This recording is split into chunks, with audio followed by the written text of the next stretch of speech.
അത്രയും മതി. എന്നോടത് വേണ്ടിയിരുന്നില്ല എനിക്ക്. എന്താ പ്രശ്നം? എന്താ ഈ നായി ചെയ്ത പണി എന്താണെന്ന് നിങ്ങൾക്കറിയോ? എന്റെ മോളെ കെട്ടിക്കാനുള്ള പൈസ ഞാൻ ഈ കുതിരക്ക് എടുത്തു കൊടുത്ത്. എടാ എന്റെ പെങ്ങളുട്ടിയല്ലടാ ഓള്. ഇനി അവരോട് ഞാൻ എന്താ പറയാ? എന്തിനാ പരിഹാരം? എന്ത് പരിഹാരം? എന്റെ മോളോട് ഞാൻ എന്താ പറയാ? എന്താ പറയാ? എന്റെ കൂടപ്പുറപ്പിനെ പോലെ എല്ലാരും തുളച്ച് അനക്ക് എങ്ങനെയാണ് എന്നോട് ചെയ്യാൻ തോന്നിയത്? എന്റെ പഠിച്ചോനെ എന്താ ഞാൻ ചെയ്യും?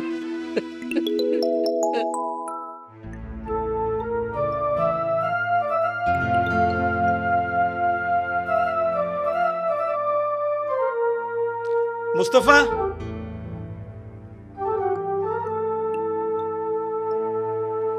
എന്താ മുസ്തഫ ഇവിടെ വന്നിരിക്കുന്നത്? വീട്ടിൽ ചെന്ന് അന്വേഷിച്ചപ്പം അവിടെയും കണ്ടില്ല. എന്റെ വിഷമം ഞാൻ ആരോട് പറയും സലാമേ? എന്തിനൊരു പരിഹാരം ഉണ്ടല്ലോ. ഇവിടെ വന്നിങ്ങനെ ഇരുന്നോണ്ട് ഒരു കാര്യമില്ല. എന്റെ മോളെ കല്യാണക്കാരും ആലോചിക്കുമ്പോ ഒരു സമാധാനമില്ല. ഹൈറും പാരിസും ആണെങ്കിൽ അതങ്ങനെ. ആകെ കൂടിയുള്ള ഒരു സമാധാനം എന്റെ മോളാ. അവളെ കല്യാണമാണെങ്കിൽ നല്ല നിലയ്ക്ക് നടത്താനും കഴിഞ്ഞില്ല. പടച്ചോൻ എന്തിനാ എന്നെ പരീക്ഷിക്കണം? അന്റെ വിഷമം പടച്ചോൻ കാണും, പരിഹരിക്കും മുസ്തഫ. ഞാൻ ഇന്ന് വരെ ഒന്നും ചെയ്തിട്ടില്ല. എന്റെ കുട്ടിന്റെ കാര്യമാണ് ഞാൻ നോക്കണത്. ഞാനൊരു കാര്യം പറയട്ടെ, ഇഷ്ടണ്ട് സ്വീകരിക്കുക. അന്റെ മോളെ നിന്റെ മോന് തന്നേക്ക്. ഞാൻ എന്റെ മോളെ പോലെ നോക്കിക്കോളാം. അനക്ക് സമ്മതമാണെങ്കിൽ മാത്രം. എന്താ സലാമേ, എനിക്ക് സമ്മതമില്ലാന്നോ? എന്റെ റബ്ബേ, എന്റെ എപ്പോഴത്തെ അവസ്ഥ നീ മാത്രമാണല്ലോ സലാമെ കണ്ടത്.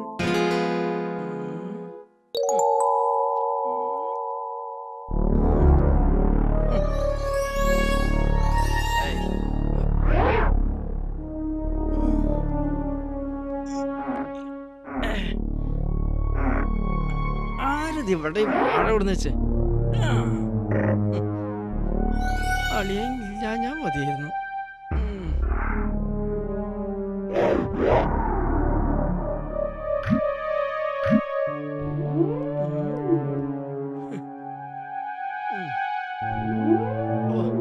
എറുമ്പ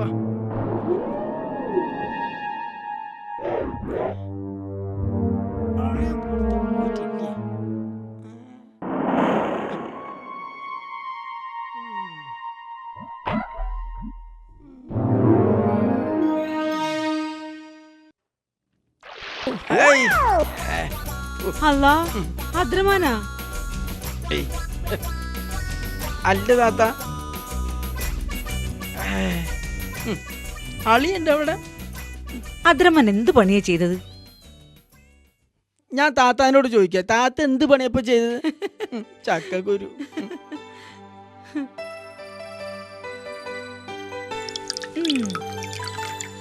അല്ല താത്ത, അനക്ക് പറഞ്ഞ മാതിരി അളിയന്റെ മാതിരി തീരെ വിവരഞ്ഞാതാ. ഇപ്പൊ പെട്ടെന്ന് സ്ഥലം വിറ്റാ വല്ല ലാഭം കിട്ടുമോ? ഇനിയിപ്പൊ ഇത് പെട്ടെന്ന് ബുക്കാൻ പറഞ്ഞ ഞാനത് ബുക്കോ? ഇങ്ങക്ക് 10 റുപ്യ കിട്ടണം എന്നല്ല എന്റെ മനസ്സിലുള്ളത്. ഇജോ എന്റെ മക്കളും കാറിലും വലിയ ബംഗ്ലാവിലൊക്കെ ഇങ്ങനെ താമസിക്കുമ്പോ ഞമ്മക്ക് സന്തോഷല്ലേന്ന്. എന്നാ അതൊന്നും എനിക്കറിയില്ല. അളിയൻ വന്നോ? തക്കാളി താത്ത, ഞാൻ പിന്നെ വരാം. ഒന്ന് വാതില് തുറക്ക്. ആ ദാ വരുന്ന്. ഒന്നങ്ങോട്ട് വന്നേ. ദാ വരുന്ന്. ആഹാ, എന്താ മനുഷ്യ, നിങ്ങള് പോയതുപോലെ അല്ലല്ലോ പറഞ്ഞത്. എന്താ മുഖത്തൊരു സന്തോഷം? നിങ്ങള് വരി. സന്തോഷം ഇല്ലാതിരിക്കുവോ? എന്താപ്പ അത്? സലാം എന്നോടൊരു കാര്യം പറഞ്ഞു. അപ്പഴാ എനിക്ക് സമാധാനായത്. എന്താ സമാധാനമുള്ള വർത്താനം മാഷ് പറഞ്ഞത്? സുബിമോളെ സലാമിന്റെ മോനെ കൊണ്ട് കെട്ടിക്കാന്ന്. എന്നിട്ട് നിങ്ങളെന്താ പറഞ്ഞേ? നിലമില്ലാത്ത വെള്ളത്തിൽ മുങ്ങിത്താഴ്ന്ന എനിക്ക് ഒരു കച്ചിത്തുരുമ്പായിരുന്നു സലാമിന്റെ വാക്കുകൾ. അല്ല, നിങ്ങൾ എന്നിട്ട് സമ്മതിച്ചാ? 1000 വട്ടം സമ്മതാണെന്ന് ഞാൻ അങ്ങോട്ട് പറഞ്ഞു. എന്നാലേ എനിക്ക് അതിന് സമ്മതല്ല. നിങ്ങൾ എന്ത് കണ്ടിട്ടാ സമ്മതിച്ചേ? എന്റെ മോളെ ആ ചെറിയ പുരയിലൊക്കെ പറഞ്ഞേക്കാ. എന്താ കയറൊച്ചിങ്ങനെ പറയണത്? എന്താ അവനൊരു കുഴപ്പം? വിദ്യാഭ്യാസം ഇല്ലേ, തൊഴിലില്ലേ, 5 10 നിസ്കാരമില്ലേ? വിദ്യാഭ്യാസം നിങ്ങൾ വിദ്യാഭ്യാസം നോക്കി നടന്നോളി.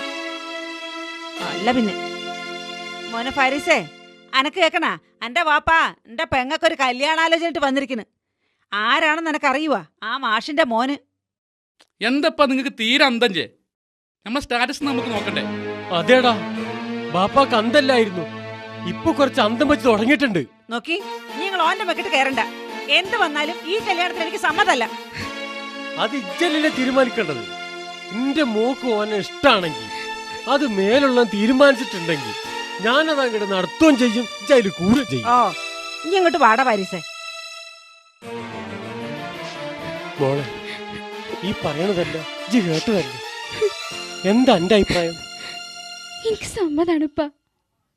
ഓർമ്മ വെച്ച് നാളെ മുതൽ ഇപ്പൊ ഗൾഫിലാണ്.